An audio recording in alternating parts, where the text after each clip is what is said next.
வாழ்க வையகம், வாழ்க வையகம், வாழ்க வளமுடன். குரு வாழ்க, குருவே துணை. சிந்தையை அடக்கியே சும்மா இருக்கின்ற சீரறிய செய்த குருவே, அந்த நிலைதனில் அறிவு அசைவற்றிருக்க பெருமானந்தம் பொங்குதங்கே.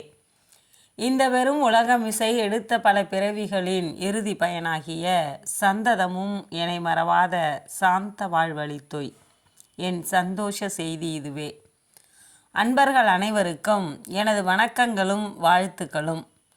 நித்திய அனித்திய நிலை மறவாத ஒத்த உயர்வில் உலகை நோக்கும் தத்துவ ஞானம், தவத்தின் வலிமை, சுத்தமாய் இரத்தம் சுழலும் ஆரோக்கியம், உத்தம வாழ்விற்கு உகந்த நற்செல்வம், எத்தகைய உயிரின் துன்பமும் போக்கும் சித்தமும், செயலில் கடமை உணர்வும், இத்தனையும் பெற்று இனிதே வாழ்வோம் என்ற உயர்ந்த சங்கற்பத்தோடு நாளொரு நற்சிந்தனையில் இன்று நல் மருந்துகள். எந்த இடத்தில் மனிதன் ஐவகை பற்றுகளால் அறிவு குறுகி மயங்கி தன் பிறவி நோக்கத்தையும் வாழ்வின் நெறியையும் மறக்கின்றானோ, அதே நேரத்தில் மனிதனிடம் அமைந்துள்ள அடித்தள அறிவாற்றலாகிய பேரறிவு குறுகி நிற்கும் புற அறிவை நேரான வழிக்கு திசை திருப்புகிறது. அப்போது விருப்பங்கள், செயல்கள் இவற்றில் தடைகள் விளைந்து வாழ்வில் மாற்றங்கள் தோன்றுகின்றன.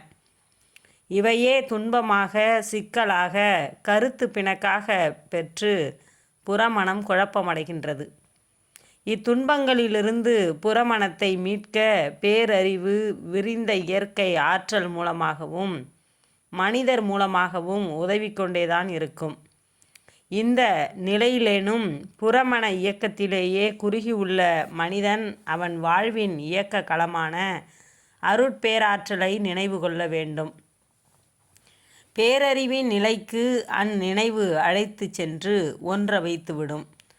இந்த வகையில் பேரறிவில் புறமனம் தோய்வு பெறும் மனித முயற்சியே யோகம் எனப்படுகிறது. எனவே வாழ்வின் சிக்கல்களும் துன்பங்களும் பிறவியின் நோக்கத்திற்கு முரண்பட்ட செயல்களின் விளைவுகளே ஆகும். அவை திசை மாறி நிற்கும் புறமனத்தை ஒழுங்குபடுத்த பேரறிவு அளிக்கும் நல் மருந்துகளே டிவைன் ட்ரீட்மெண்ட்ஸ் ஆகும். இயற்கையின் இத்தகைய ஒழுங்கமைப்பை உணர்ந்து அதனால் விளைந்த மாற்றங்களை ஏற்றுக்கொண்டு திருத்தம் பெற மனிதன் முயன்றால் உயர்வு நிச்சயம். யோக பயிற்சியின் மூலமாக மனிதன் பேரறிவாக விழிப்போடு இயங்கவும், வாழ்க்கையில் சிக்கல்கள் துன்பங்கள் விளையாமல் காக்கவும், வந்தபின் முறையாக போக்கவும் ஆற்றலை பெறுகிறான். இதன் மூலம் பிறவி நோக்கத்திற்கு முரண்படாது அவன் பயணம் இனியதாக அமையும். இத்தகைய பெருமை வாய்ந்த யோக பயிற்சியில் மிகவும் மதிப்புடைய எளிய முறை குண்டலினி யோகத்தை பயின்று வரும் பேறு பெற்ற உங்கள் அனைவருக்கும் என் வாழ்த்துக்கள். வாழ்க வளமுடன். நீங்களும் உங்கள் அன்பு குடும்பமும் உடல் நலம், நீலாயுள், நிறை செல்வம், உயர்ப்புகழ், மெய் ஞானம் ஓங்கி வாழ்க வளமுடன் என வாழ்த்தி மகிழ்கிறேன். மீண்டும் நாளை சந்திப்போம். அன்புடன் சீதா செந்தில்குமார்.